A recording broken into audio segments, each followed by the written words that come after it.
What is up, guys? Welcome to another episode brought to you by your host, Brandon. Joining me is my beautiful co-host, Jackie. And so joining us is a very special guest. I first want to thank you for coming. This is like insane because the way we got you here was unexpected. Just to say the least. But yeah, thank you. And if you just would like to present yourself real quick. Yes, well, thank you for having me. And you know what? I have found that the unexpected is usually the most exciting and the best and makes the best stories. So here we go. So, Lacey. Yes. Lacey Marie? Yes. Cool. What do you do, Lacey Marie? You know, that is a loaded question. Yeah. I bet. So I joke often and I say, you know what? I talk about boobs and breast health, prison systems, and mortgage brokerages. So very random.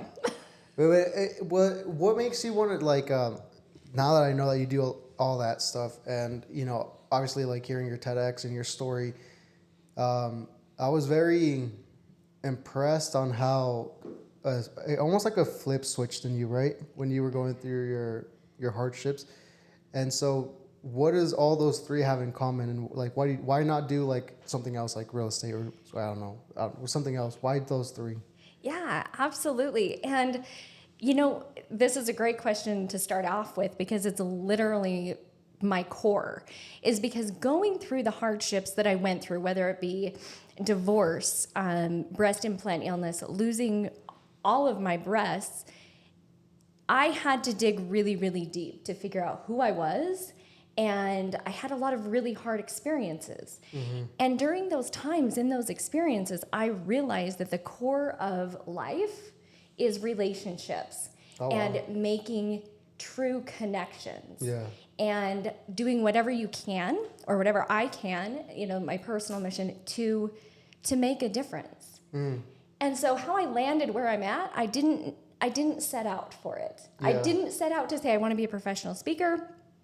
I didn't set out to say I want to work in prison systems, and I didn't set out to say I wanted to work in mortgage brokerages. It fell in? It just happened. Wow. Yes. That's interesting because I like how you mentioned that relationships is like what has led you and kind of, you know, giving you this new life. Because, you know, nowadays it's weird, right? There's people who have the mindset of, I don't need anyone. You know, I can do it all myself and I don't need anyone. And then there's the people who are like too dependent on relationships.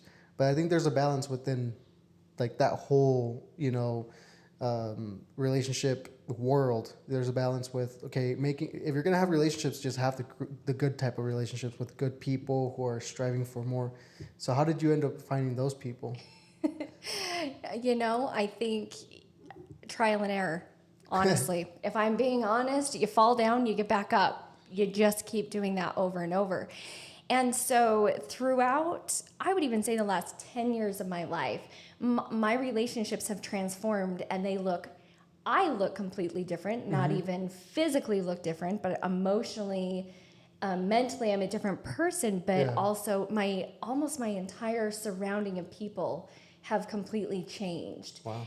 And one thing that I always strive to do is find people and spend time with people who are in the same alignment as I. Like values and things like that? Yeah, value, beliefs, thought processes, but also that are like 17 levels ahead of me. Yes. Because I want to be, I want to be like, and I'm just going to say, I want to be like the dumbest one in the room, right? Yeah. Yeah, I mean, you know, that's funny that you bring that up. I was listening literally to a guy yesterday talk about that where he's like a business owner, right? And he's like, I want my CEO to be smarter than me. I want my marketer to be smarter than me. I want the people who I bring around, I want them to be smarter than me. You know, that way, well, not only will I learn, but, you know, I can see that world that they're in and instead of like, you know, the ego talking and, oh, I can do that, I can do that, I can do this. So it's interesting that you mentioned that. But I want to know about a little bit about your breast illness that you kind of came about.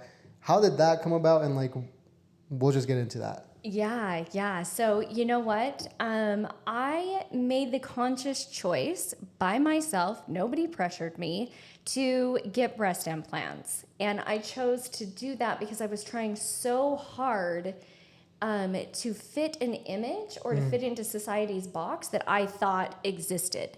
And I had the belief that if I fit this particular image or inside this box, the perfect body, the perfect house, the perfect marriage, the perfect kids, which I get is not obtainable, but I was trying. Yeah. I was giving it my best. I was trying so goddamn hard, man.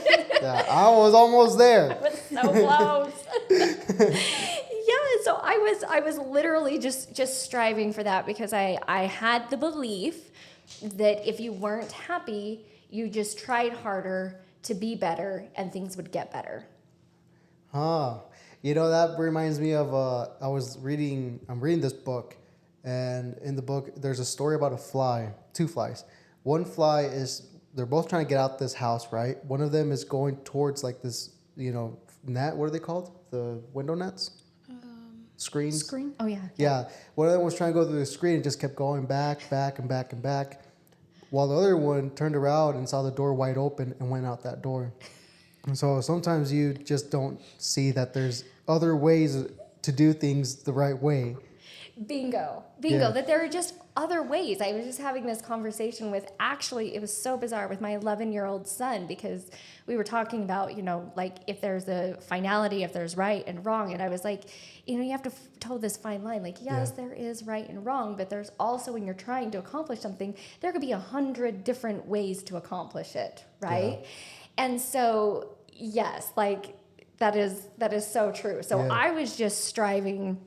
Me personally, I was just striving so hard to accomplish it by the things that I knew or thought to be true. Yeah. And then it included, like we were just talking, it included getting breast implants. Mm-hmm. But then what happened for me, whatever it is with my body, my makeup, my genetics, whatever it may be, I became incredibly, incredibly sick. Yes. Like 80 pounds, couldn't walk. Holy shit. I was literally knocking on death's door. Yeah. By the way, you don't mind if I swear, right? I sometimes swear. Not at all. I try not to, but... No, I'm quite a little cusser myself, but I always let the host lead the way, so... Yeah. I want to ask you, because it's interesting to me that that your mindset was like, okay, society's perfect picture, right? That's what my goal is in life, in a sense. Where does that come from, do you think? Like internally, where did that hunger towards that society perfect picture come from? Ooh, okay. Yeah. We're going to go there. That's what I want to know. And the reason I ask is because I always think that there's something always leading to what someone does, you know? Yes. I don't think it's just out of the blues, No, I think it comes even from like childhood, maybe, from the way you're raised, from things you've seen, traumas, experiences, that has led and formed a type of emotional and mind, world inside, and that's what leads you to do certain things that at the end of the day could backfire on you. Yes, absolutely. So it took me a long time to deconstruct this and find that nugget. Yes. And while I don't contribute it to one sole experience, one exact experience, there are little pieces that feed into it. But in the culture and the religion that I was raised in, we were heavily, heavily taught that perfection is happiness. Gotcha. Something that's not attainable. Yes. It's like the more perfect you are, the holier you are. The holier and the happier and the exaltation that you will have. Interesting. And so I took that onto every level of my life. Wow. Every level, because I was in a marriage that was not healthy for either of us. It was just not a good situation. And as I was watching our lives fall apart and all of these things happen, I thought, but wait, I've been promised that if I can just do more or be cleaner or holier or better, then I will have that forever happiness. Yeah. Right? Yes. And so I know it sounds a little little messed up that I took it to the extreme of, okay, well, that means getting breast implants. Right. But that wasn't the only thing that I did. Right. It was a multiple things that when you thought about them doing them, that was kind of what you thought. If I do more things, then more blessings will come my way in a sense, right? Yes. It's like the guy who, who's like wants opportunities to come and he doesn't go out of his house, so he only prays about them. And it's like, no, dude, pray about them. That's fine, or meditate. I don't know what you do, whatever you believe in, right? But also go out and look for those opportunities. They're not going to come to your door. You have to look for it. And so that kind of is what reminds me of what you're explaining here. And you're exactly right, because it was like I was literally grasping at straws and trying everything possible. It's just that in my story and the way that my life has played out, that making that choice and grasping at that straw to perfect my physical appearance, to be super healthy and skinny and have these big, beautiful, amazing breasts, which they were amazing. What size? Excuse me. What size did you start, and what size did you go up to? So I started. So I had 3 kids at the time. I was about a C, very, after 3 kids nursing, and I was like, oh my gosh, they're like these saggy, weird things now. But looking back, I'm like, no, they were still beautiful, right? Yeah. But I was about a C, and I went into the plastic surgeons, and I just asked them just to kind of pick them up, put them back where they once were, and I wanted to be just a solid C cup. That's where I wanted to be. I'm not the only one that has this story. I came out as a triple D. Oh, wow. I was massive. And they kept telling me, give it time. They'll go down. They'll settle. They'll go down. But they did not. And then I ended up with my 4th child, a surprise pregnancy. And I still look at pictures today, because not long after I had him, I went on a vacation with one of my friends to Hawaii. And I'm looking and I'm like, how did I not tip over? It was ridiculous. Did you have back pain at all? I still have issues from it. Really? Yes. Wow. Because as the story progresses, my pec muscle tore because of the weight of the implants, but they went a long time without going diagnosed. And so I actually just spent an hour in the yoga studio this morning trying to release these big knots in my back, because of still having, issues from. Interesting. Even though my breasts are gone, there's still scar tissue and things that are adjusting. Yeah, with any injury or illness, there's always going to be the little traces of pain. I don't think it ever goes away. Yes. Unless, I don't know, some medicine comes out that makes everything go away. Yeah. Looking back now, do you think, do you believe in God?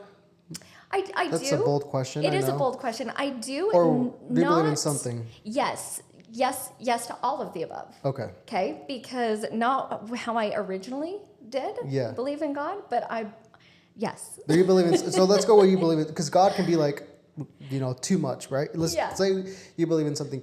In this that you believe in, do you think that your illness was kind of a reality check to what you were doing and trying to do, and came out to help you out later on in life?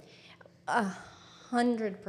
Because let's say you would have stuck in that life, right, of trying to be society's picture perfect. Do you think you would have been as happy as you are now? Not even close. Okay. But I don't want to paint the picture that my life is completely happy and perfect. Yeah. Right? It goes along the lines of you choose your hard, right? Yes. But I still, every single day, no matter how hard it gets, I would choose this hard over where I was. Yeah, that makes sense. And I think that's beautiful, because you're embracing something that happened that was that was not good, obviously. And by embracing it, you're living more of a free life now, I feel like a lot of people would have caved in and gotten really bad emotionally and mentally and all that other stuff. Yeah. And that's the sadness part, right? Yeah. And so, and in your story, you're telling, you're writing letters, you're basically, hey, son, when you have a girlfriend, because you were told that you were going to die. So that is another level of just, I don't even know where that goes, you Yeah, know, but yeah. to come out of that and be where you're at now and embracing that, I think that's beautiful. Thank you. So Thank you. I don't even know how you did. Did you go to therapy, by the way? Oh, yeah. Okay. Yes. I was like, how did you do it? I always have a therapist, a life coach. I always have somebody because, oh, geez. So what were the first steps? Because, okay, so when I listened to your TEDx, this was what I was wondering afterwards, right? So you come out of this hole that you're in, right? And what were your next steps? Because you flipped a switch inside. Mm-hmm. You're like, you know what? No, I'm going to live. I'm not going to let this take me down. What are the next like steps that you took to better yourself mentally, emotionally, and all that stuff? So I just started listening to podcasts, audiobooks. They literally saved my life. Wow. Literally, because I didn't have the energy to sit and read or hold a book or like flip the pages or even go to counseling and communicate and talk. I was so drained. And I would put on my headset and I would listen. I would listen to whatever I could possibly get my hand on. So there were two books that 100% stand out in my mind, and I want to mention at least one of them because it was that life-changing. Mention both. Mention both, because Yes. I still listen to this one at least once a year, and it's Outwitting the Devil by Napoleon Hill. Can we write that down, please? I'm going to get this book. It is incredible. Outwitting the Devil. Outwitting the Devil by Napoleon Hill. And this one I recommend listening to on audio because it's actually Napoleon Hill, hypothetically, or however you want to look at it, interviewing the devil. Wow. And it's very, and you'd think, okay, well, if you're already in this like near death state and your mind is like struggling, why would you go straight to like interviewing the devil? You know, however you want to look at that with your beliefs, right? But it's a fascinating book because Napoleon is talking about if you want to beat your enemy, you need to understand your enemy. Interesting. And so, again, wherever we're at with our beliefs, I was like, you know what? I'm not out anything to learn about the opposition. Yeah. And it changed my life. It still does. Like still when I listen to it to this day, I'm That sounds so interesting. taking notes. So I recommend having the audiobook because you get the two voices. It's quite an experience. And then I get the book itself so that I can highlight, write, scribble, do all the things. So you follow it. Sometimes I follow it or I'll just jump back into that chapter and be like, oh my gosh, that was life-changing. Right? Yeah. And then the other one? The other one was The Power of Now by Eckhart Tolle. At heart, I think I know. I think I know the book. Yeah. But yeah. And that one was a much harder read and listen to, but it was what I needed in that moment. Yep. Because as you're laying there writing letters to your kids, thinking that I was never going to be there to see their birthdays, graduations, first dates, getting their driver's licenses, I had to. It's a real mind fuckery, right? Yeah. I mean. Yeah, so it's like if you're sitting there and you know that one, you're gonna die, and then two, you have to write this letter in a happy sense, in a happy way, so it's not depressing when your son is reading this. That's a lot. It is a lot. So The Power of Now and Outwitting the Devil helped get me in a mental space that I could do that because I could live in the power of now. I could actually be in the moment with my kids as much as I could, but also I was understanding all different levels that I'd never considered before. Yeah, interesting. So. Yeah, wow, that's it's a little deep. Holy smokes, this is deep. I want to ask you just so I can understand the illness. What was the illness created? Because of the type of implant, or was it created because you tore the inner pec and it kind of leaked in there? Yeah. So for me and for hundreds and thousands of women, it is just the implant. It doesn't have to be leaking. It doesn't matter if it's saline or silicone. It doesn't matter because hopefully everybody has at least seen what a breast implant looks like before it's put in the body. And it's not that much different than having your water bottle, right? And they tell us, science is telling us, and people tell us all the time now, like, don't drink a water bottle because plastics can leach into it, and don't leave it in a hot car, right? So the breast implant has a similar type response. So it has this outer shell that still has chemicals in it. Right. And then the saline or the silicone is on the inside, and then we plop it in our bodies that are warm, 98 plus degrees, right? Which is similar to leaving it in a warm car. And those chemicals will leach out into the body. That makes sense. Not every single woman will have symptoms ever or immediately. Right. But depending on your body, depending on how many other toxins you have coming in, depending on lifestyle, depending on your genetics, that's what's going to trigger some of the symptoms. Interesting. Yeah, that makes a lot of sense.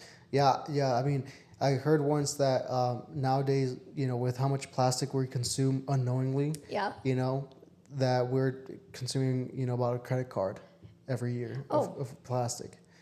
So if I wouldn't you're, be surprised. If you're 21 years old like me and you've been drinking water out of this, I have a few credit cards in me. Right. So, yeah, that makes sense though. That's scary. It's scary, and it's scary more now because, with social media, with the picture perfect body of like what females and these social media quote unquote models put out there to young girls, that's what they look forward to now. It's the BBLs, the breast implants, the butt implants, this and that, and a lot of them don't even know the consequences that can come just by trying to be perfect on social media or like in your story, right, in the lifestyle. That's scary. It's very scary. But damn, we went deep. Holy shit. I don't even know where to go from there, but I know, right? It's like, okay, now where do we yeah, navigate? I'm like, okay, so where do I go now? So you read these, you listen to these books and kind of, get to this point in life. How longer from then till you kind of come into what you're doing now with Good Co. and the prison, and what was the other one? And I do public speaking on breast implant illness, and so I'll get into that because now I'm what we call a flatty. It's very interesting. The timeline, you know what? I tell everybody that I meet, I suck at timelines. I suck at them. And the reason is that I believe is because when you go through so much trauma and you're just simply trying to survive, you have no fucking idea what year it is, right? Let alone what day it is. And it goes by fast, right? It goes by so fast. Yeah. So I actually sat down the other day and was like trying to figure some of my timeline stuff out. And I was shocked because as I started to get better, not better, but just had some improvements with my breast implant illness, and I was trying to figure out ways to have my breast implants removed, which is very difficult, by the way. Ladies, yeah, I did not know how difficult it was until I heard that. It is a nightmare. You can get them put in within like 2 weeks' time, but to get them taken out took me multiple years. So, FYI. Yes. And guys, too, if you want to get breast implants, just make sure you also listen to this. Yeah. Any human, just know. Just know. Because that may or may not have changed my decision if I even knew just that aspect. But yeah, when you explained that, I was like, man, that's a lot. It's weird because you would think that if you're going into the hospital, right, and you're dying, right, and and they know that that's what's causing it, that they're like, I can't remove it. You have to go to the specific guy to remove it. I'm like, dude, I'm dying. Like, I don't. Yeah.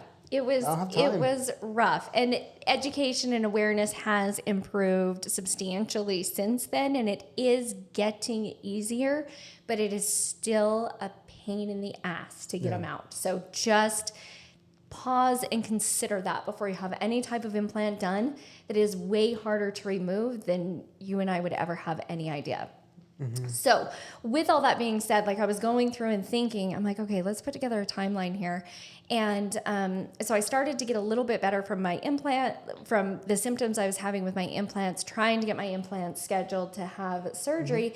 And then all of a sudden, my husband and I at the time, we just decided like, this is it. We're not doing this anymore. Right. Which was not ideal timing, but hey. It happened. It happens, right? Yep. So all of a sudden I'm in the middle of this gnarly divorce, trying to figure everything out. And so I went through, so that's kind of like one of my markers in time, right? Yeah. And I went through the other day and I'm thinking it's been like 3-4 years. Oh, it's been 8. Oh, wow. So timelines are tricky. Holy shit. It's almost 10 years. Timelines are tricky for me at the moment, but I am getting there. So it has been a huge journey from having those symptoms, reading the books, getting out of my marriage, healing myself, to having my breast implants actually removed. I'm just coming up on my 4-year anniversary at the end of this month. Nice. I'm so excited. You're going to celebrate? Yes, I was just thinking about that today. I'm like, oh, I've got to go get like a photo shoot and like just do some like really fun things. Spa day or something? Right? Massage? Like just all sorts of cool. It'll be so fun. Cool things. So it through the process, it has been like a massive journey, because most women can go in and just have their implants removed, but I had a lot of genetic markers for cancer. Oh, yeah. And so I chose to have everything removed. So I have nothing. Yeah. Which makes it kind of fun because I can be walking down the beach topless or down the strip in Las Vegas and pose topless with Chippendales and nobody can do anything about it. Yeah, that's how does that was that hard on your self-esteem? You know, it's interesting. For me personally, it wasn't. I have seen a lot of women and work with a lot of women who have their breast removed, whether it's, and end up being a flatty and going flat, and it's very difficult for them. So I'm not taking anything away from somebody who is having a hard time. But I think I was just so fed up with life at that point. Like, I just literally gave 0 shits about anything. I just want it done. Yeah. I want to be done with this. I was like, and for me, sense. actually, for me, it was more like a stance of taking my power back. Oh, wow. Because in watching all of my family members go through cancer, I learned, and I had a behind the scenes look that a lot of people don't get. And I knew that the moment you get diagnosed with breast cancer, you lose a lot of your rights to your medical choices. Interesting. And I could kind of feel or see the writing on the wall that in a few years, because I mean, I had been through so many like cancer scares that I was like, you know what? The last thing I want on my medical record is that I have been diagnosed with cancer. Yeah. Because then it takes away a whole bunch of options for me for things that I want to do. Right. To better my health. So for me, it wasn't a loss. Like, yes, I lost my breasts, but I had them for, gosh, how old was I when I had them removed? I don't know, 30 some odd years, right? I had my breasts for 30 some odd years, and I was ready just to be like, nope, I'm going to cut these things off, and I'm going to take my life back, and I'm like, I'm using it as empowerment, not as like, it wasn't a victim type thing for me. Right. That's so like powerful, and I hope people that are listening to this, it hopefully no one is going through what you went through, right? To kind of get to where you're at now. But the lesson behind it is taking power of your power, essentially of yourself, or of your soul, right? And using it for the good, not as like being a victim and hurting others or hurting yourself or doing something else, And I don't know, it's weird because I think about it, I'm like, a lot of things are clicking for me because a lot of these things I'm barely reading in this book that I'm reading. And literally, I was just telling her in the bathroom before you got here, and I was like, do you know what I read today? And she's like, what? I'm like, I read that when a man takes control of its soul and not the soul takes control of the man. I'm like, huh. And I was just thinking about that. I was like, It's interesting. If you let your soul take control of you, it's going to do a lot of things. A lot of things that you may regret, feel bad for, this and that, right? But if you take control of your soul and cherish it and take, good care of it, then your life is going to be pretty good. Yeah. You're going to have a pretty good life, regardless of money or this or that. You're going to live pretty well, happily, internally at least. So that's interesting that you kind of look at it that way. That's so cool. So you remove them, and then how did you meet Goodco, Tyler? Yeah. Shout out to you, Tyler. I don't know Hey, you, Tyler. Hey. Yes. So going back to the beginning of our conversation about just finding people that you're in alignment with, right? And always wanting to be in a room and be the dumbest one in the room, right? Like Tyler is a bit younger than me, but this dude, I have followed him on social media and throughout different networking groups forever. Wow. He is the one, he tells this story from time to time, so you may want to ask him about it, but it's one of my favorites. In high school, he would save up his lunch money and go to, I think it was the Chamber of Commerce meetings instead of buying lunch as a high school kid, right? Yeah. And so it's just this way about him and in business and stuff that is just incredible. So I've watched him for a long time, and he the same, kind of similar with me. Yeah. We both had to go through some crazy times and grow into where we're currently at. But the thing that's so funny is I think about maybe 2 months before Tyler contacted me, I was sitting down, I was talking with my mom because I was trying to navigate some business things, trying to decide if I was going to keep my digital marketing company open or if I was going to dissolve it. And I had just started this new job inside corrections, which is incredible, but I wanted something else. And I told my mom, I said, you know what? I have no idea what this Tyler Crop guy is up to. Not a clue. Because usually I, kind of can see through social media and stuff what he's doing. I'm like, I don't know what he's up to, but Mom, mark my words. If this man ever asked me to join him in business, I'm not asking any questions. I'm just saying yes. Yes. That's just the type of person he is, and what I have seen over many years. Yeah. And so needless to say, I was a little bit shocked, but not entirely, when I think he called or something and said, hey, there's a few of us getting together for drinks. We want to, talk about some business. Do you want to stop by? And I was like, yep, I'll be there. That's awesome. See, that's what I'm talking about, is you're putting it out there, you know that you want it, and so you're looking for the opportunity, and then all of a sudden it comes along, and it's like, whoa, dude. Yeah. But if I would have been sitting there, going back to your fly analogy, right, trying to get out, if I would have been sitting there trying to bang my head against the screen, trying to get out that way, I totally would have missed the door that was opening behind me. Yeah. And since joining and becoming business partners with Tyler and Carlos Fushimi, another amazing human. I don't know him, actually. Oh, he's incredible. We just have this amazing team, right? Yeah. But that's just it, is my circle of influence, my circle of people just keeps getting bigger and better. Yes. Because of those opportunities that all of a sudden the door opened and I was like, yes, I'm going, right? How important is it to, because are your friends from years ago the same as now, or because it's grown, right, your group of friends? How important is it to be selective of who you're friends with?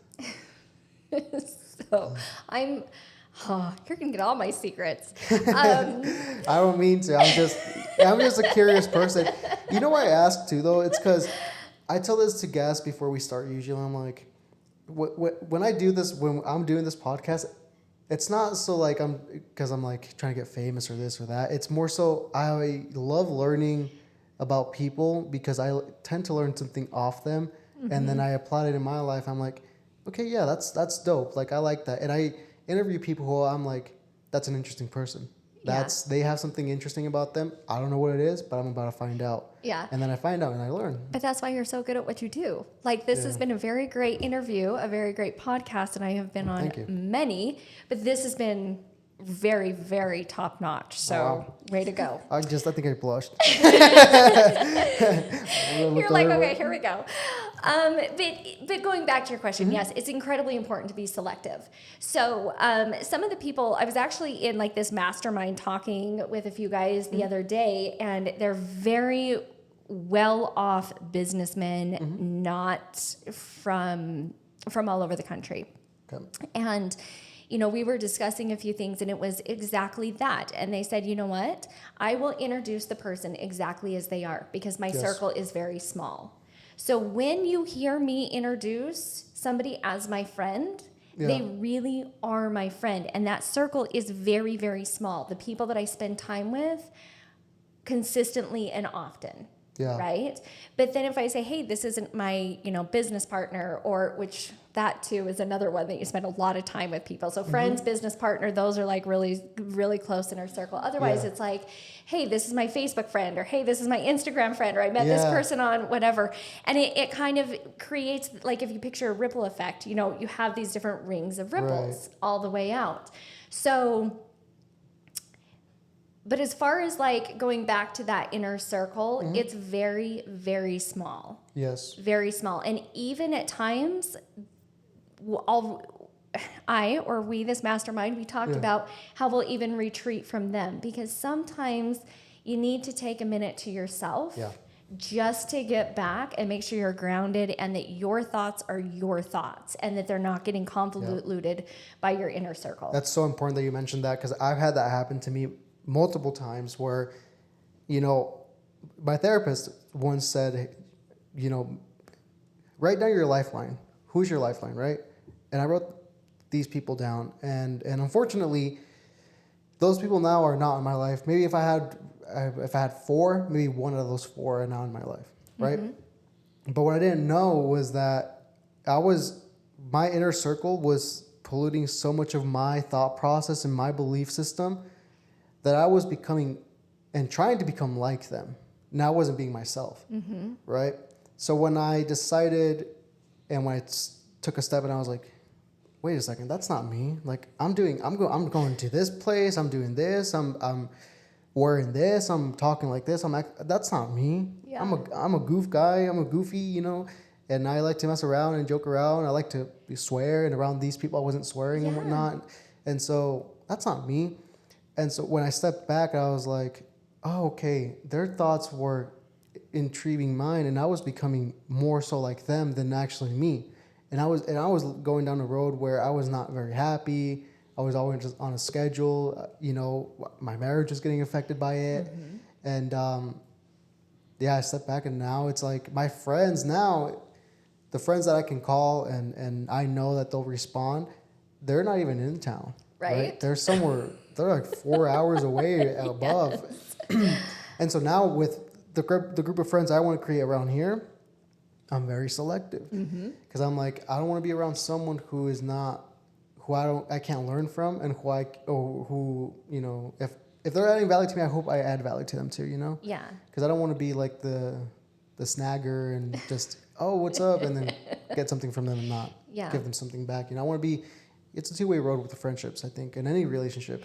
Oh, exactly. And that's one thing I was gonna bring up, because that is one of the things that I respect and probably admire the most about Good Co, the mortgage brokerage, is because we have such a great team, but we're super diverse. Yeah. Like, there's no way. I mean, when you see our pictures or like the advertisements and stuff we put up, it's like, how did they all come together? Yeah, how has that got here? Yeah, like, we are just so randomly diverse, and I love it because it has helped, one, bring in new perspectives, right? Because of different cultures, different backgrounds, different beliefs, whether it be in life or business, because in all honesty, they go like this, right? Like, life and business coincide, and thoughts and beliefs and everything end up coming all together.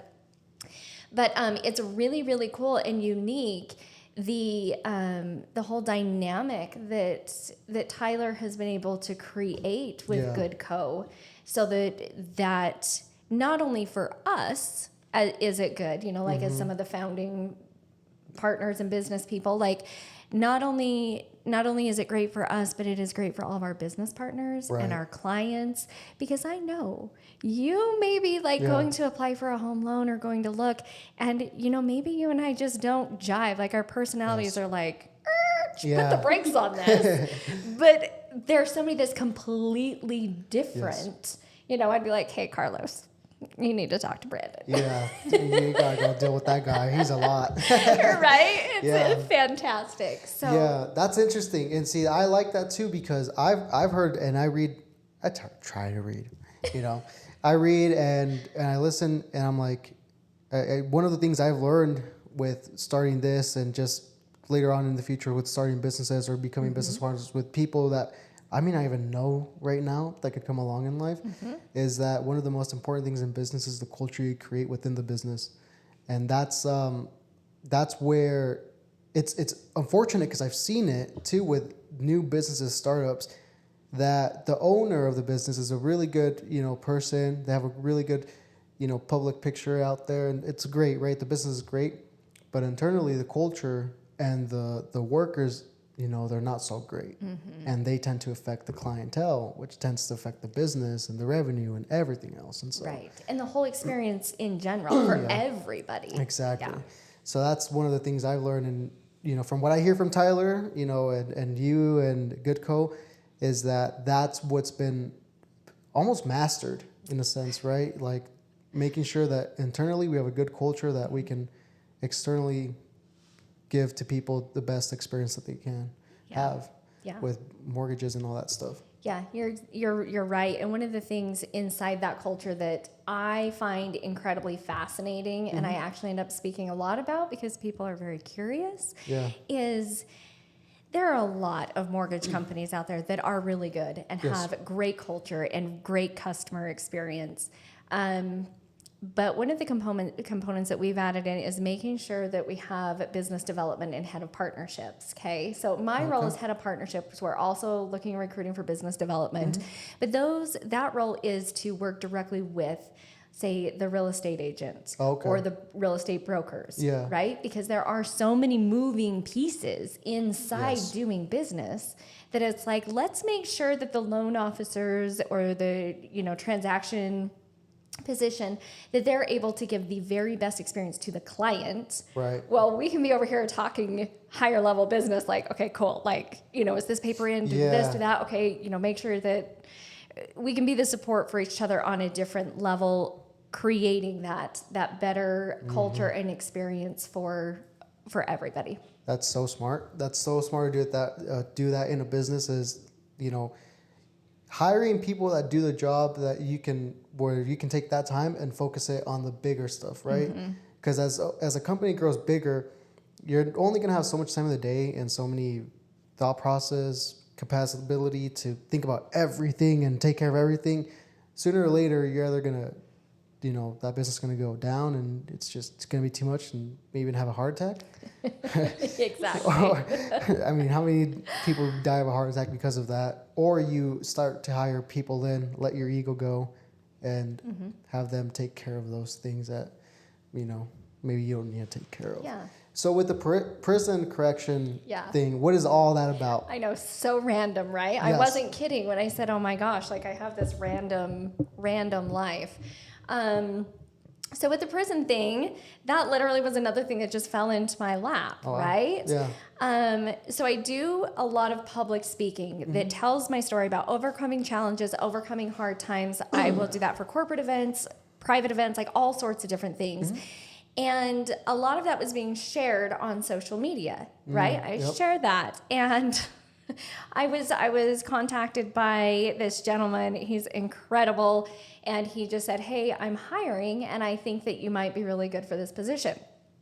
Guys, I looked at it, and I was like, oh my gosh, like this is my dream job, right? There's travel. The pay is good. It's making a difference, right? Yes. But then I went, I'm going to say a solid hell no, because it's in corrections. Like, I know nothing about corrections. Right. And I was a little fiery at this point in my life, and I was like, I'm done Yeah. with like the whole patriarchy system where that, Yes. please forgive me, where that like white-haired man sits at the top of the food chain telling Yes. everybody what to do, and they have no idea what it's really like. And I was Right. angry, right? Yes. So I told him that. And he's like, dude, I was not expecting this from you. I was just offering you a job. Oh, no, he is a fantastic man, but he kind of smiled and he said, you know what, that's exactly why I asked you. Yeah. And so my role, it's a very unique role. It was created just for me and just to do this, and I'm just getting it launched and started. I've only been in the corrections world for a year. But it is, we're called Correctional Leaders Association, or CLA, and we help all prison systems across the United States, private, government, military, state, all of them. And there's a lot of different layers to what we do, but my sole role is to help not change, will change the narrative or share things on social media and in our own media outlets on what is actually happening in prison. Interesting. Okay. What programs they're implementing that are good. Now, we all are very aware there's a lot that needs to change in our correction system, like a lot. Yes. However, there is a lot that is already changing and going on that you don't know about because they haven't had the resources or the know-how to get that information out. Gotcha. Okay? Yep. And not to bash too much on mainstream media, but they like those grab stories, right? The hit stories, right? The headlines, negative headlines more than anything. Which we're not saying they don't exist. Yes. They do. But let's focus on what we want to grow. Yep. So we're going to focus on the good things that are happening, and so it's a very unique, dynamic position. Sometimes I find myself getting a phone call saying, "Hey, we need you to go into this max security prison. Are you ready to go?" And I'm like, "Yep." And I hop on an airplane and I get picked up by security detail, and all of a sudden I'm marching through this prison. Dang. It's intense. That's awesome, though. It is intense, and it is amazing.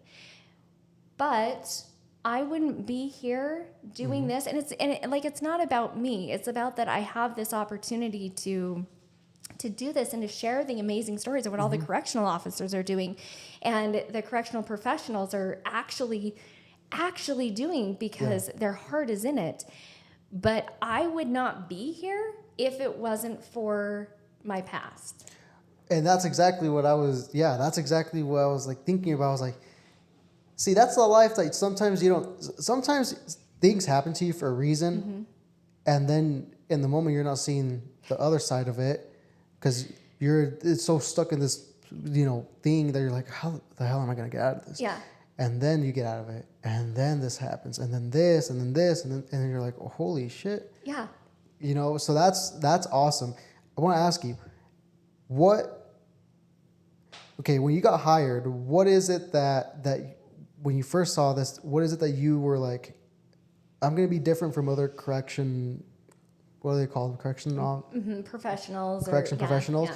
What am I going to do different from other correction professionals? And what am I going to bring to the table that's not going to be the same as, I don't know, Sally from North Dakota or something? Yeah. Well, so the cool thing about it is there is nobody that's doing what I am doing. Really? I am at all. I am paving the way. It's overwhelming. It's exhausting, and it gets me up every single day. That's awesome. Like it's so fun. But the thing that I am trying my hardest to do that is kind of in alignment with that question you just asked me is to keep the fresh perspective. Because so many people a lot of the people who are in corrections, they have been in there a long time. Yes. Their families have been working as correction professionals. And it isn't like a workspace that you really get consumed by. It's something that you can get very consumed. I'm assuming it's emotional taxing too. It is incredibly emotional taxing. So the thing that is fascinating about it is because I have this fresh perspective. Because you guys, when they hired me, I didn't even know what commissary was. Like I had to Google it. I'm like, Yeah, I what don't is know what commissary? that is that like the store where they buy things? See, Okay. yes, yeah. Like I had no idea. But I'm in these rooms talking to people, and they're like on level 278, and Oh, I'm over Jesus. here going, Yeah. like they know all the things about corrections, and I know nothing. But the thing that's really fun about that is I can bring in a whole new perspective, a Yep. whole new look, and then take what they're saying and translate it out Into the social media world. into the social media world, which has been really cool to watch and see because there's so much to learn. Yes. It is changing so many people's lives, whether they're incarcerated or they're correctional officers or they're the families of both. Yeah, I actually love that because I'm thinking about the families that haven't heard or aren't able to hear from these people that they're in prison, and to give them the opportunity to be heard and seen. I can't imagine how that feels like if you're stuck in a cell 24/7. Yeah. So that's holy smokes, that's awesome. Yeah. Dang. It's fascinating. It's a whole literally we could spend hours and hours talking about it, but we are in the works right now of starting up a podcast to be able to share more of these stories, and I am one of the only individuals that is able to go in with media equipment to almost any correctional facility, which is fascinating. Wow. And so we're hoping to be able to expand on that and not only highlight the amazing thing that's happening for the incarcerated individuals, Yes. but you guys, the people who have my heart, are the incarcerated individuals who are changing and who are trying and who are, that's always a heart pull, right? Yeah. Has the heartstrings pull. But it is those CO officers.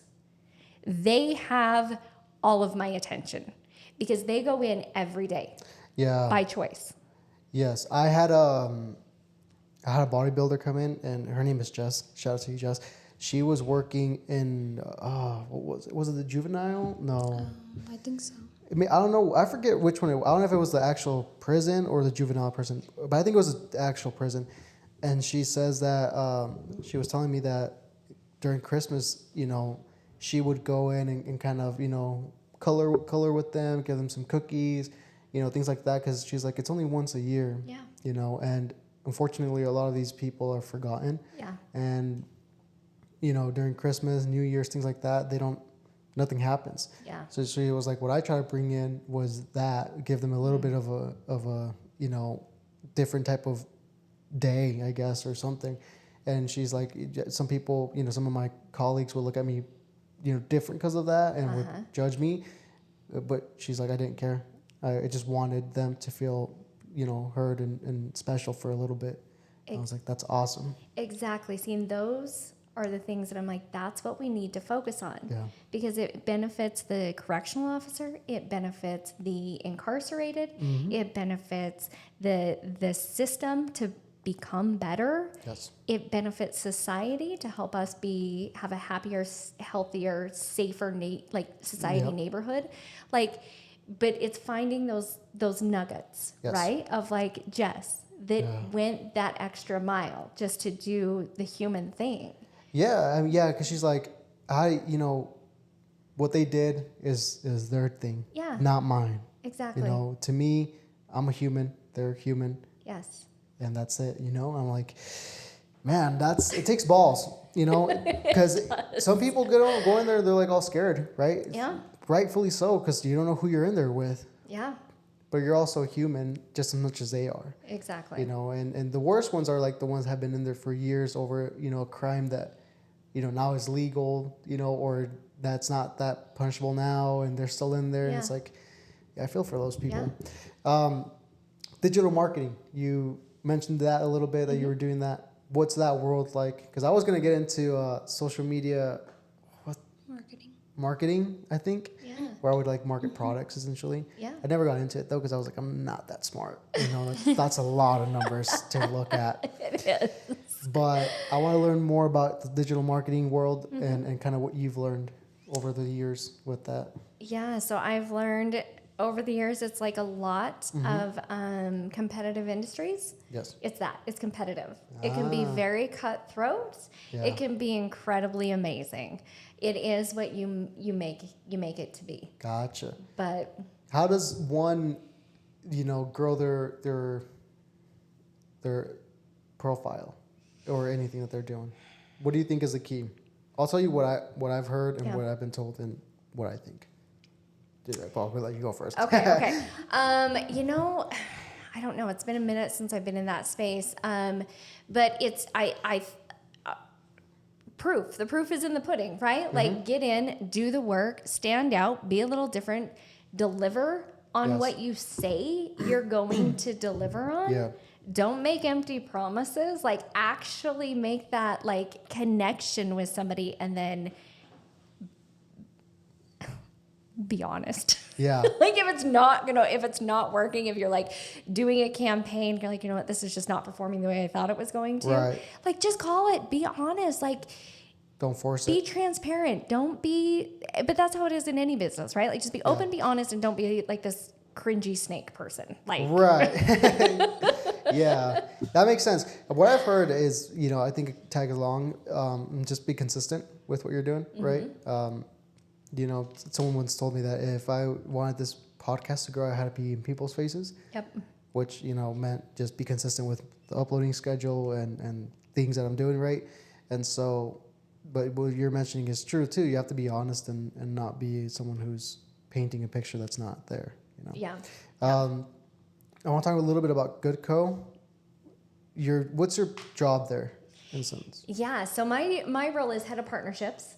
So I work directly with the agents, brokerages, the business side. Okay. So I help support the business side as Carlos and Tyler will really work, and Debbie, they work on supporting the client side.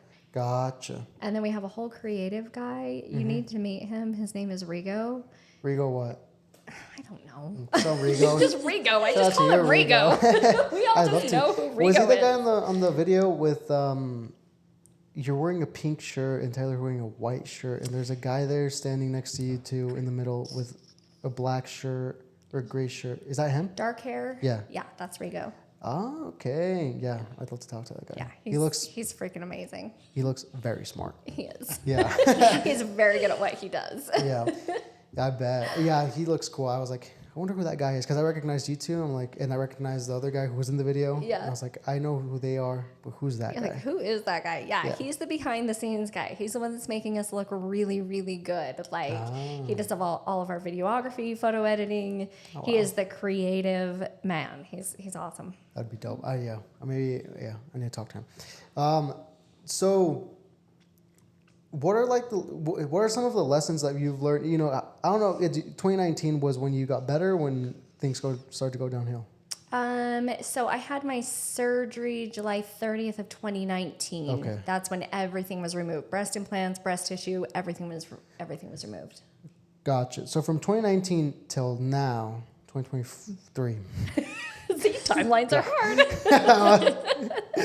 Yeah, 2023, guys. What are like some of the lessons that you learned as far as emotionally, mentally, but also, with life, with family, friends, relationships? Yeah, so I actually, from 2019 to 2023, have been on like my Eat, Pray, Love journey. Pray, love. Like for real.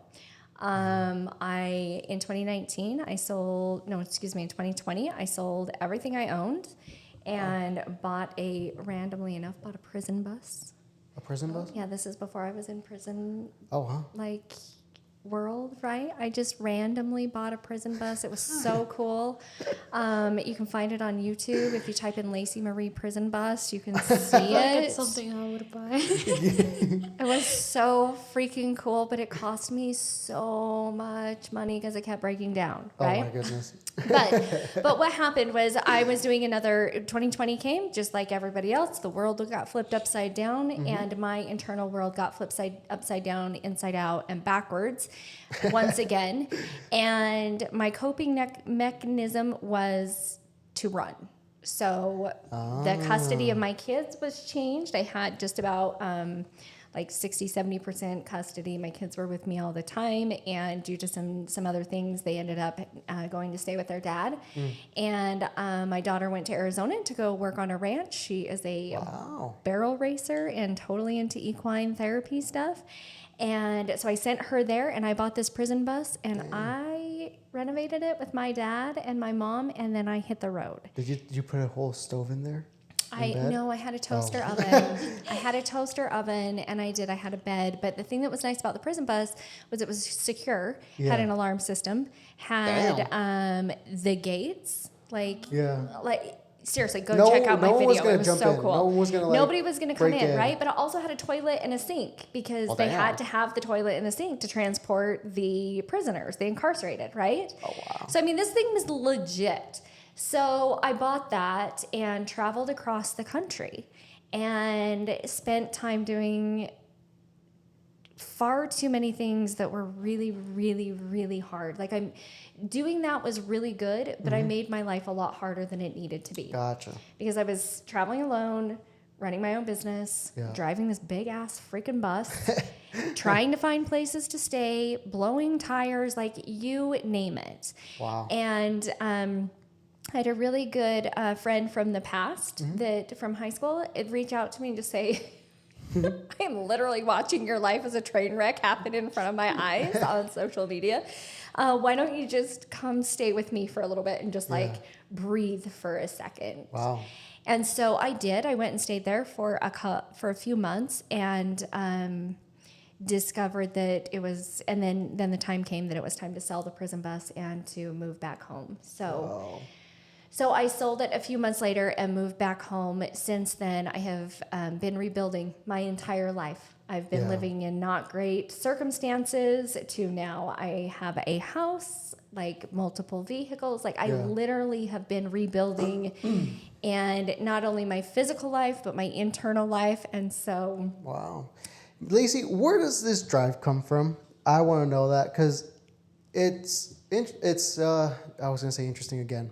I want to say interesting again because Just keep saying it. It's okay. It's odd. It's odd that you have this willpower in bettering yourself, even though you've gone through so many different hardships, right? When in the first one with your breast, that one would have been the overall kill, right? That one was like the final boss. But then you get out of that one, and then it's like, okay, now I'm going to do this, and then the divorce, and then the prison bus. Yeah. So where does this drive come from? Is there someone from your younger life that you looked up to that had this type of drive? You know, I would say it comes from my dad. Gotcha. Because he is just always going and doing and trying to find better ways to just do things and better his life. I'm very thankful for my drive and like the way I look at things. Yes. But I'm going to say, because I don't want anybody to think that like life is a bed of roses, right? Right. This drive is also my worst enemy. Yeah, it's a double-edged sword. Because do you think I can get a relationship to last? No. No. No, because they're probably like, hey, like, weren't we supposed to go on a date tonight? And you're like, I had a meeting. I'm sorry. And they're like, okay. Right? And I know, and that's something I'm working on. But yes, like, whether it be something from little, I mean, I'm pretty good at getting on the dates. Like, that's fine. She's like, the first dates are always the best. It's the bigger picture that's like, we're together for several months. And I'm like, are you going to change? Like, are we going to go somewhere? Like, you know, like we got to go. Or I'll be like, hey, I'm flying to Texas. And then I'll be in Texas. I'm like, hey, just kidding. I'm also going to go to Indiana. Like, so I'm What do you look for in a partner? like, what are your things that you look for? Not forward. What do you look for in a partner now? For in a partner now. Yeah. What does a special person have to have? They have to have freedom. Freedom of. I know that's a really I don't loaded know if, question, but like- if you go deep, they have to be like, they have to have freedom, like a growth set mentality, Okay. right? They have to have like freedom of fear. So that they can be like, and not irresponsible, because I don't feel like I'm Not like drunk always- driving at 2 a.m. type of deal. Yeah, not but like that. But jumping like, in a project. yeah, like up Yeah. for it. If it's like, hey, because some of my favorite people, like relationships, like my good friend called me a couple of weeks ago and she's like, hey, you want to go skydiving tomorrow? And I'm like, Oh, yeah, wow. I do. So we jumped in a car and drove and went skydiving. So it's like something like that it's like, that we can just jump and go and do things together. Yeah. Right? Yeah, I don't know. There's a whole. But that's a good list, one but though. Freedom. Yeah, and that's super important to look for in a partner if you're the type of person who is striving for more. Yeah. But if you're a complacent person, then I mean, yeah, sure, you can have your complacent partner too and have a great life. Yeah. But if you're a person who's like, no, like I want to have this in life, I want to accomplish this, I want to do this, you need a partner who's also something like that, maybe not exactly the same things that you want to do, Right. But also right. like pull the trigger, Yeah, that even something as small as having the freedom to let go of some of their fears or inhibitions to pick up a book and read and Isn't be that like, interesting? oh my gosh, and it will open up this whole new mindset and Yeah. channels in their mind that then we can decide like, okay, are we still like on the same path? But Yes. but it's this freedom that I think so many people choose not to have because fear is so, one, it's addicting. Fear is very addicting, and two, it controls everything. And I think it's been indulged into our minds from the school system, from the time we're young to, going. Yeah. Now, I won't blame it all on schools, but I think also the type of parenting you get. Right, parenting, right? culture, religion, Everything. the things that we see on television, like it can be so ingrained with us. And so that's why I need to get like a sponsorship for this or something. But it goes back to the book I said, Outwitting the Devil. Yeah. That's literally And if what she it gets a talks sponsorship, about. I just want like a little bit of credit, At least send me a free copy. Exactly. I'll take that. Exactly. But in that book, like it does talk about this exactly, and Yeah. saying like you have to become so addicted to the feeling of fear, and we keep finding different ways to recreate it because we get comfortable and complacent Yeah. in those feelings.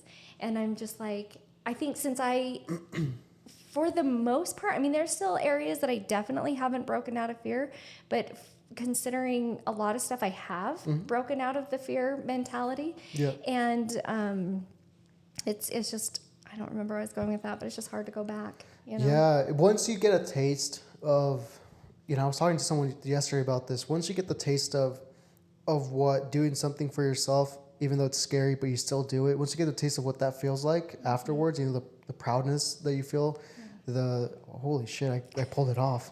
That feeling right there, there's no way unless you surround yourself around people who bring you down all the time, like negative people, or something happens in your life where you get sucked back into it. There's no way you'll forget how that feels like, and you're gonna want to push that onto other people and be like, if a friend comes along and says, "Hey, I want to do this," do it.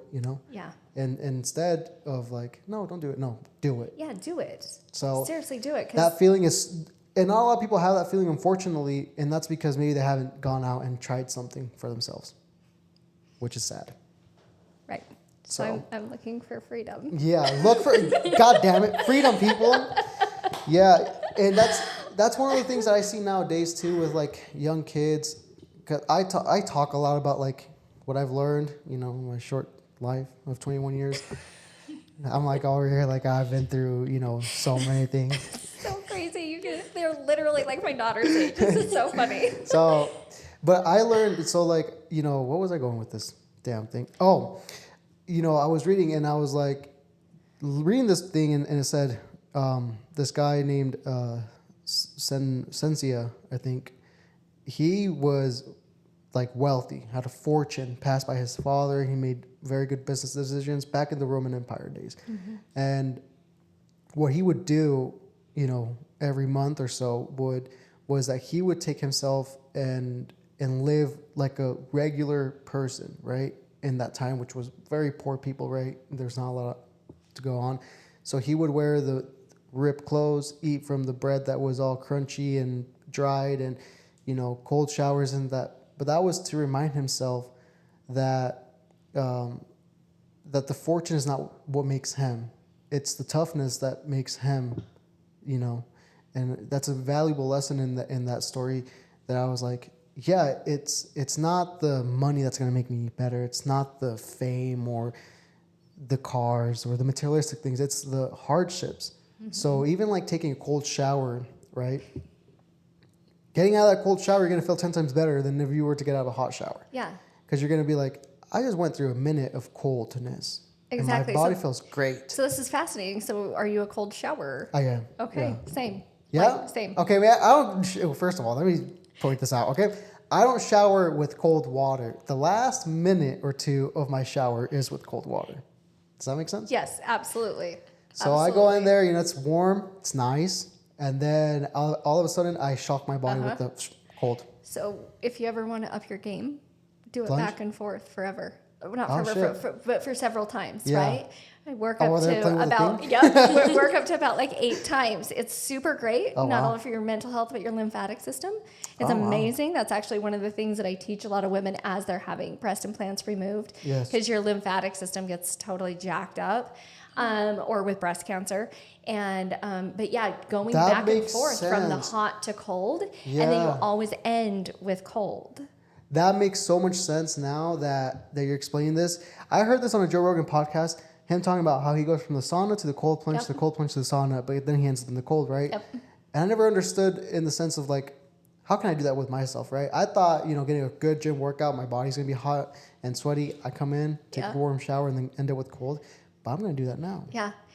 Yeah, it's really fun to do. You get it as hot as you can stand and let the water go on your head, and then go down, and you're trying to hit all your lymphatic spaces, and then you switch it. Same thing. Start with your head, Yeah. hit all your lymphatic spaces, and it's so fascinating to see the temperature variance Yeah. as you progress. Yeah. Wow. I'm going to do that. See, I did not know that. super random podcast. You ever want a really Yeah. random podcast? I'm your girl. Yeah. That's awesome. I can't wait. If you do start the podcast, I can't wait because I'm going to listen to it. So Yeah. do it. Yep. It's gonna be happening. What have your kids like seeing them? Because I'm sure it wasn't easy for them to be going through what they went through. Yeah. And, I don't know how old your oldest was at that time and how young the youngest was, but I'm sure that they still remember those times. Mm-hmm. What have you done, or try to do to make sure that they're like good, mentally and emotionally, that they don't grow up with, I don't know, with bad traits in a sense? Yeah. So you can only do what you can do. Yes. Right? Mm-hmm. I'm very open with my kids. We have lots of conversations because they did go through life with me firsthand. Whether it be the breast implant illness, the mastectomy, the divorces, the homelessness, the moving, like they've seen it, and not only seen it, but had their own experiences and emotions Right. around it, right? And I have made so many mistakes, And one of those being like, I am a huge advocate for counseling, like Yes. such a huge advocate. But I definitely went to the extreme and I forced my kids to go. And that backfired on me very, very hard. And it caused a lot of damage. But I was like, listen, you're little.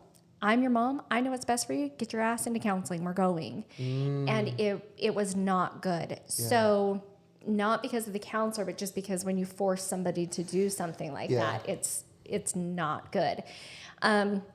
So I've had to do a lot of damage control on that end. So some of the damage control that I've done is, like I said, we do tons, just lots of open conversations. Yeah. We have now they're older now, we don't do this as much just because it's not cool. But when they were little, we had a tablet that we'd push back and forth. Okay. So like each one of my kids had a tablet, and I would write something to them at night and stick it under their pillow, and then they could write back. Oh, wow. And it was just a good way for them to express some of their their feelings or different things that maybe they didn't feel comfortable talking to me about. Right. I could kind of pick up in some of their writing. Trying to spend one-on-one time with them. But when I had them in my physical presence more often, I would drive them to school every day, and we would listen to like a motivational YouTube Yes. every morning in the car. awesome. And they hated it, and they made fun of me. But you know what?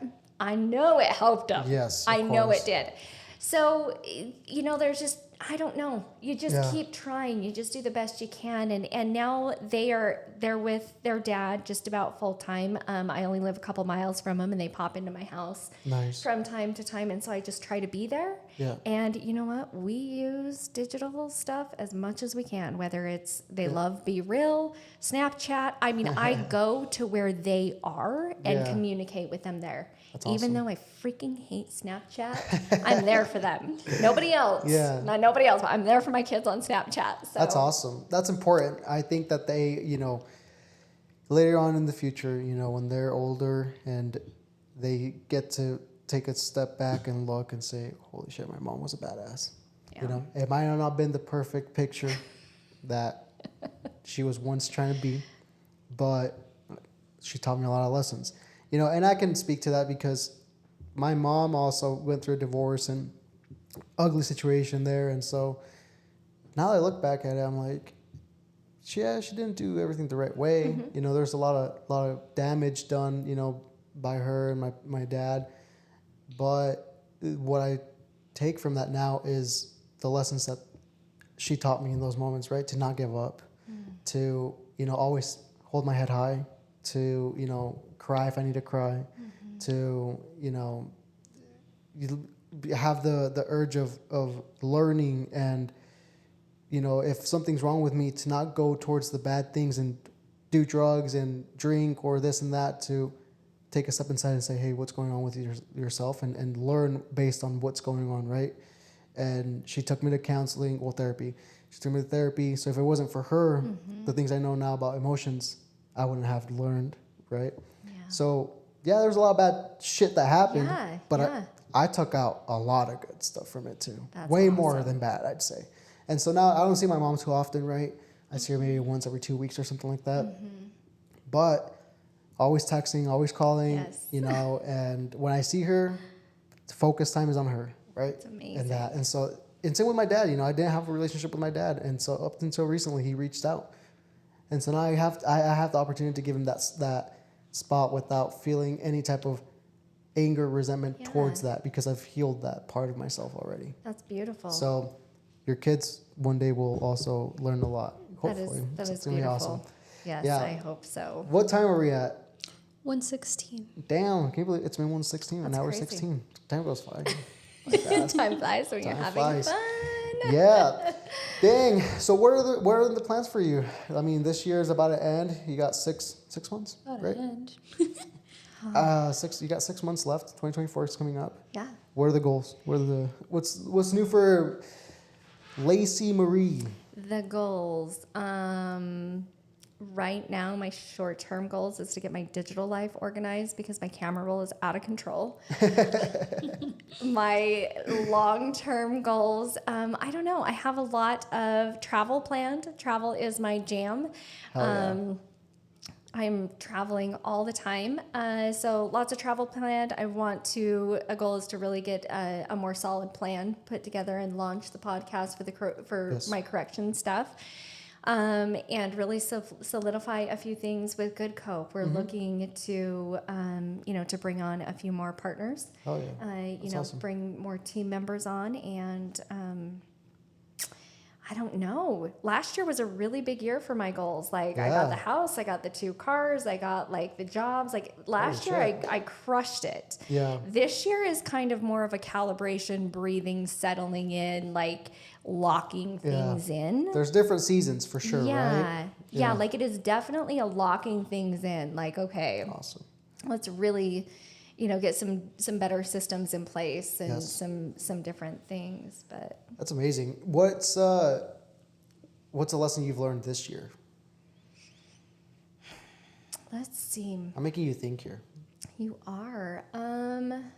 Because I'm trying to again, timelines. I'm like, what has happened? This year, so probably this is what's coming to me, so we're going to say it. One of the biggest lessons I've learned this year is knowing when to call it. Give me an example. I know the marketing, the campaign, if it's not working, call it, right? Yeah. But give me an example as far as like,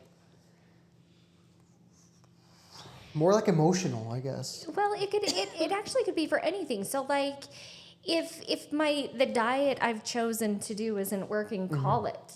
Like, stop. Don't keep trying to freaking force it. If the relationship that I'm in isn't working, then call it.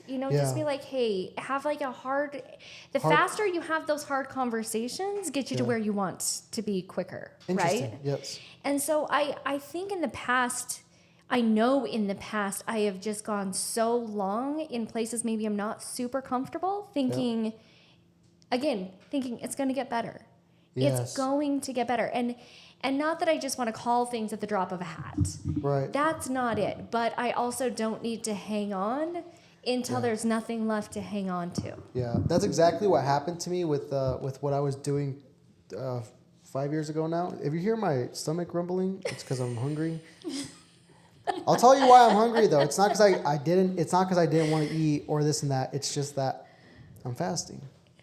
Just the morning Very part. nice. Though. I like it. All right. I like it. Fasting's good. Yeah. No, but that happened to me. I held on too long to something that I wanted to believe that was going to happen so badly. Mm-hmm.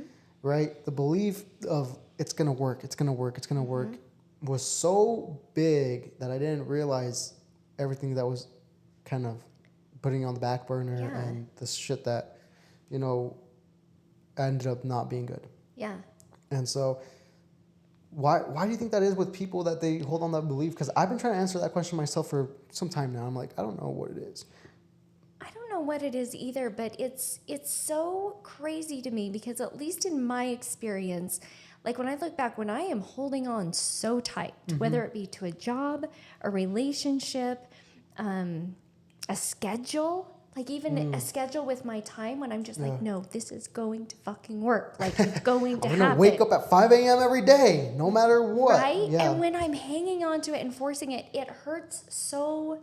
It's harder. And if it's like on a relationship or even a business type thing, it hurts everybody around me, including myself. Yep. Right? Yeah. But it's because I have this idea in my head. I can see like, no, if you put A, B, and C together, you're going to get EFG, like it's all just going to come together. Yeah. Where in actuality, if it's like you have a goal and you have a dream and you have a hope and you're doing the action, but you're not death gripping it. So it happens easier. Yes, I see what you mean now. I'm trying to collect it in my head, but I think I know what you mean now. Because if you death grip it, right, you're not seeing what can come around from the sides. Right. Does that make sense? Right. It's almost similar to if we go back to the analogy of the fly against the screen, right? If you're just pounding against that screen as a fly, you're just trying to like, no, this is the one way, this is the only way I can get out. Right. Where if you're that fly and you pull back and your goal is still to get your cute little fly butt outside. Yeah. But you pull back and then you're like, oh, there's a door.